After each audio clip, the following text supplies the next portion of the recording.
దేవునికి స్తోత్రం. ప్రేమ దేవుని పిల్లలారా, యేసు శిష్యుడైన పేతురు అబద్ధ ప్రవక్తలను గురించి, అబద్ధ బోధకులను గురించి బయలుపరిచిన మాటలు.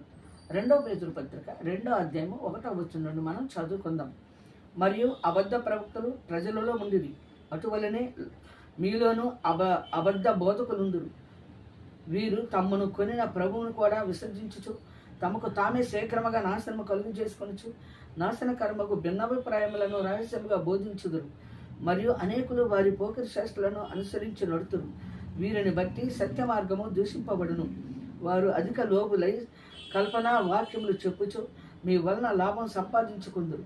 వారికి పూర్వము నుండి విధింపబడిన తీర్పు ఆలస్యం చేయదు. వారి నాశనము కునికి నిద్రపోదు. దేవదూతలు పాపం చేసినప్పుడు దేవుడు వారిని విడిచిపెట్టక పాతాళ లోకమందలి కటిక చీకటి గల బిలములలోనికి త్రోసి తీర్పు కావల్లో ఉంచబడుటకు వారిని అప్పగించెను.